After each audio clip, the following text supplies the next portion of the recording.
نکاح اور حسن معاشرت، سیرت رسول صلی اللہ علیہ وسلم کی روشنی میں۔ تالیف ڈاکٹر وسیع اللہ محمد عباس حافظہ اللہ، مدرس المسجد الحرام و پروفیسر جامعہ ام القری مکہ مکرمہ سعودی عرب، ناشر انصار السنہ پبلیکیشنز لاہور۔ بیوی، بچوں اور پوتوں کا ہونا اللہ کی بڑی نعمت ہے۔ اللہ تعالیٰ کا فرمان ہے، واللہ جعل لکم من انفسکم ازواجا وجعل لکم من ازواجکم بنین وحفدة ورزقکم من الطیبات۔ اللہ ہی نے تمہارے لیے تم ہی میں سے بیویاں بنائیں اور تمہاری بیویوں سے تمہارے لیے بیٹے اور پوتے بنائے اور پاک اور اچھی چیزوں کی روزی دی۔ نکاح اللہ رب العزت کی نشانیوں میں سے ہے۔ ارشاد فرمایا، وَمِنْ آيَاتِهِ أَنْ خَلَقَ لَكُم مِّنْ أَنفُسِكُمْ أَزْوَاجًا لِتَسْكُنُوا إِلَيْهَا وَجَعَلَ بَيْنَكُم مَّوَدَّةً وَرَحْمَةً إِنَّ فِي ذَلِكَ لَآيَاتٍ لِقَوْمٍ يَتَفَكَّرُونَ۔ اللہ کی نشانیوں میں سے یہ ہے کہ اس نے تمہارے لیے تمہاری ہی جنس سے بیویاں بنائیں تاکہ تم اس کے پاس سکون حاصل کرو اور تمہارے درمیان محبت اور رحمت پیدا کر دی۔ یقیناً اس میں بہت سی نشانیاں ہیں ان لوگوں کے لیے جو غور و فکر کرتے ہیں۔ یقیناً میاں بیوی کے بنانے میں اللہ کی بڑی نشانیاں ہیں۔ نکاح کے ذریعے دونوں کے درمیان ایسی محبت پیدا کر دیتا ہے اور اس قدر جذبہ رحمت و شفقت دونوں کے دلوں میں ڈال دیتا ہے کہ جو مرد اور عورت کبھی ایک دوسرے سے مانوس و متعارف نہ تھے، دونوں کو شادی کے بعد ایسا کر دیتا ہے کہ دونوں ایک جان دو قالب کی طرح ہو جاتے ہیں۔ مرد عورت کا خادم اور عورت مرد کی لونڈی کی طرح ہو جاتی ہے۔ ہر ایک دوسرے کی خدمت اور خوشی میں اپنی خوشی اور سعادت سمجھنے لگتا ہے، کیونکہ فطری طور پر اللہ خالق اور قادر نے ان کو ایسا مجبور کر دیا ہے کہ ہر ایک اپنے فطری تقاضوں کو دوسرے کے جسم میں پائے اور دونوں ایک دوسرے سے مربوط ہو کر پوری زندگی کو گزارنے کا تہیہ کر لیں۔ اور ایسی محبت مطلوب الہی ہے کہ اس رشتے سے دونوں الگ نہ ہوں، اور اگر ایک جان دو قالب کی محبت کا وجود نہیں ہوا یا کبھی رہا ہو لیکن اس رابطہ و تعلق میں دراڑ پڑ گئی ہو تو رب رحیم نے اس شغاف اور دراڑ کو ختم کرنے کی کوشش کا حکم دیا ہے۔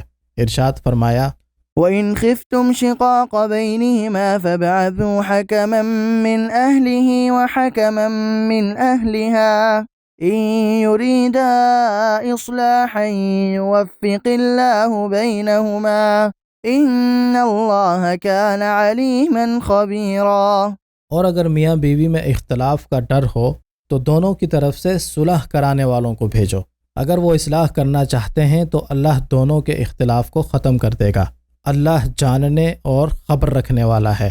ایک دوسرے کی بے سبب جدائی اللہ کو پسند نہیں، اسی وجہ سے اختلاف مابین الزوجین کے وقت بھی اللہ نے صلح کرانے کا حکم دیا، اور طلاق کے شروط و آداب کو حکیم و خبیر رب نے ایسے انداز پر مشروع فرمایا ہے کہ اگر مسلمان ان کو بجا لائے تو شاید طلاق کی واردات کم سے کم ہو جائیں۔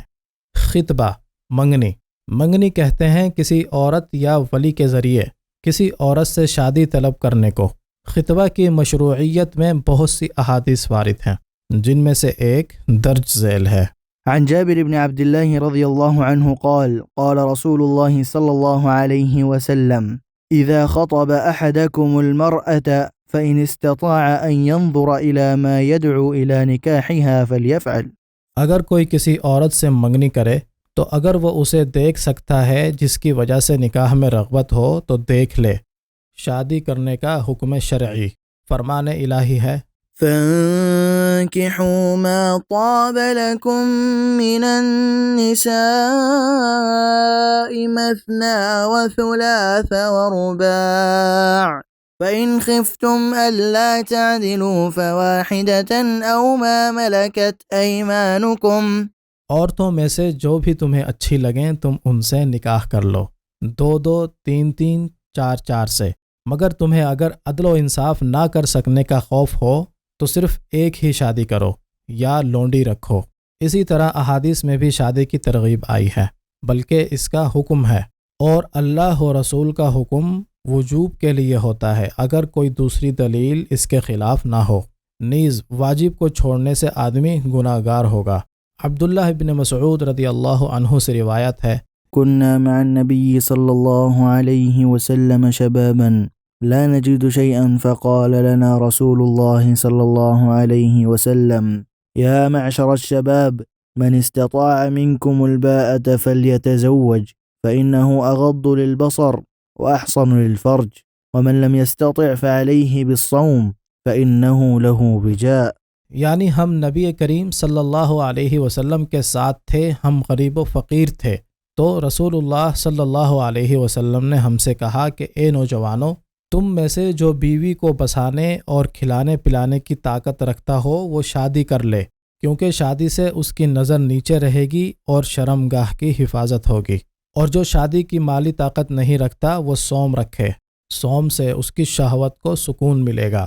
اس حدیث میں شادی کا حکم ہے، نیز شدت شہوت کی تسکین کے علاج کا بھی ذکر ہے کہ جو شادی کی مالی طاقت نہیں رکھتے وہ روزے سے اپنی خواہش کو تسکین دیں۔ اس سے معلوم ہوا کہ مشت زنی سے شہوت کو کم کرنے کا حیلہ و بہانہ ناجائز ہے، نیز مشت زنی جائز بھی نہیں، کیونکہ یہ فعل اللہ کے اس قول اور مومنین کی صفات کے خلاف ہے۔ والذین هم لفروجهم حافظون إلا على أزواجهم أو ما ملكت أيمانهم فإنهم غير ملومين فمن ابتغى وراء ذلك فأولئك هم العادون۔ اور وہ لوگ مومن ہیں جو اپنی شرمگاہوں کو بیویوں اور لونڈیوں کے علاوہ سے محفوظ رکھتے ہیں، بیویوں اور لونڈیوں سے حفاظت نہ کرنے سے ان پر کوئی ملامت نہیں، اس کے علاوہ دوسرا طریقہ استعمال کرنے والے اللہ کی حد سے تجاوز کرتے ہیں۔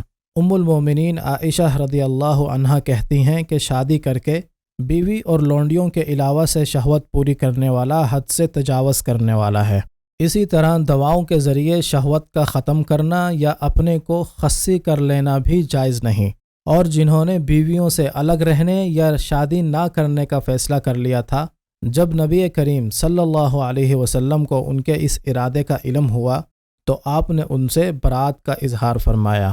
انس بن مالک رضی اللہ عنہ فرماتے ہیں کہ جاء ثلاثة رهط إلى بيوت أزواج النبي صلى الله عليه وسلم يسألون عن عبادة النبي صلى الله عليه وسلم فلما أخبروا كأنهم تقالوها فقالوا وأين نحن من النبي صلى الله عليه وسلم قد غفر الله له ما تقدم من ذنبه وما تأخر قال أحدهم أما أنا فأصلي الليل أبدا وقال آخر أنا أصوم الدهر ولا أفطر وقال آخر أنا أعتزل النساء فلا أتزوج أبدا فجاء رسول الله صلى الله عليه وسلم فقال أنتم الذين قلتم كذا وكذا أما والله إني لأخشاكم لله وأتقاكم له لكني أصوم وأفطر وأصلي وأرقد وأتزوج النساء فمن رغب عن سنتي فليس مني۔ یعنی تین افراد نے ازواج مطہرات کے پاس آ کر نبی کریم صلی اللہ علیہ وسلم کی عبادت کے متعلق سوال کیا۔ جب انہیں بتایا گیا تو ان لوگوں نے آپ کے عمل کو کم سمجھا اور کہا کہ ہم کہاں اور آپ کہاں، اللہ تعالیٰ نے آپ کے تمام گناہوں کو معاف کر دیا ہے۔ ان میں سے ایک نے کہا کہ میں ہمیشہ رات بھر صلاۃ ہی پڑھوں گا، دوسرے نے کہا کہ میں ہمیشہ روزانہ صوم ہی رکھوں گا، تیسرے نے کہا کہ میں عورتوں سے دور رہوں گا، کبھی شادی نہ کروں گا۔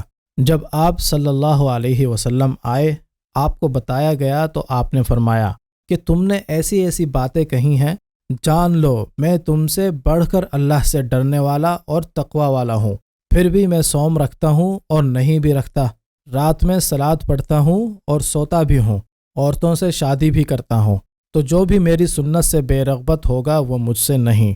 اسی وجہ سے بہت سے علماء نے طاقت ہوتے ہی شادی کرنے کو فرض کہا ہے۔ کچھ لوگوں نے کہا ہے کہ اگر کوئی فتنے اور گناہ میں پڑنے کا خطرہ محسوس کرتا ہے تو اس شخص کے لیے شادی فرض ہے۔ فرمان باری تعالیٰ ہے وأنكحوا الأيام منكم والصالحين من عبادكم وإمائكم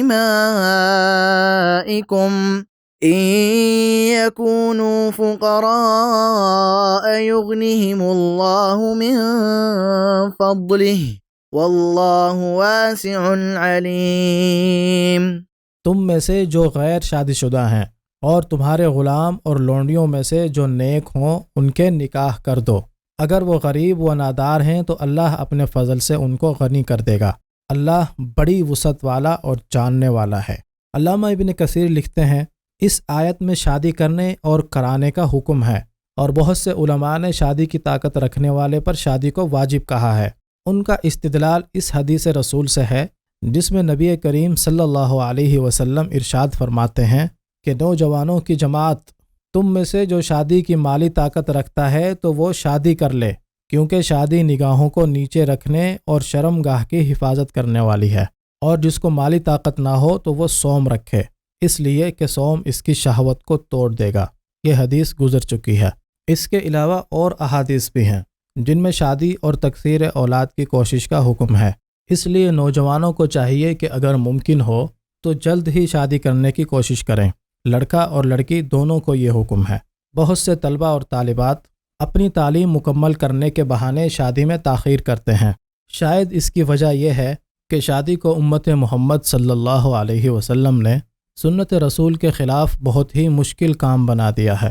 مہر اور دوسرے لوازمات کثیرہ کی بنا پر عام آدمی اسے سوچ نہیں پاتا، لیکن ان میں سے بہت سے ایسے بھی ہیں جن کے والدین ان کا خرچ برداشت کرنے کے لیے تیار ہیں، پھر بھی تعلیم کے بہانے ٹال مٹول کرتے رہتے ہیں۔ ایسے لوگوں کے لیے کوئی عذر نہیں۔ خصوصاً لڑکیوں کا مسئلہ بہت ہی نازک ہے۔ اس کی نزاکت کا خیال رکھتے ہوئے غفوان شباب ہی میں ان کی شادی کر دینی چاہیے۔ ہم ایک یونیورسٹی کے اسکالر اور پروفیسر کی حیثیت سے کتنی ایسی لڑکیوں کو جانتے ہیں جن کے والدین اچھے خاندان کے اور دنیاوی اعتبار سے مالدار اور فارغ البال بھی ہیں، لیکن ان کی لڑکیاں 40-50 سال کی ہو رہی ہیں، ان کی شادی نہیں ہوئی۔ مجھ سے خود ایک لڑکی نے شکایت کی کہ اس کے والد ہی اس کی شادی کی راہ میں روڑا بنے ہیں۔ عمر ڈھل گئی، اس عمر میں ایسی لڑکی کو کون قبول کرے گا؟ کچھ ایسی لڑکیاں بھی ہوتی ہیں جن کو خبت ہوتا ہے کہ میں کوئی سروس کر لینے کے بعد ہی شادی کروں گی۔ نتیجہ یہ ہوتا ہے کہ ان کی ازدواجی زندگی خوشگوار نہیں ہوتی۔ شادی کرنے کے بعد بھی انہیں سکون و رحمت و مودت نہیں ملتی، کیونکہ عورت اور مرد کی سعادت ہر ایک کے اپنے وظیفہ اور عمل کی تکمیل میں ہے۔ عورت گھر کا انتظام کرے اور مرد کما کر لائے اور اسے کھلائے پہنائے۔ اونچی تعلیم کی رغبت اور اونچی سروس حاصل کرنے کی ہوس نے کتنے لڑکوں اور لڑکیوں کو ضائع کر دیا ہے۔ بہت سی لڑکیوں کے بارے میں خصوصاً رونا آتا ہے کہ اللہ کی تمام نعمتوں کے باوجود وہ شوہر کی نعمت سے محروم ہیں۔ کون خوشحال ہے اس دنیا میں گوہر کے سوا؟ سب کچھ اللہ نے دے رکھا ہے شوہر کے سوا۔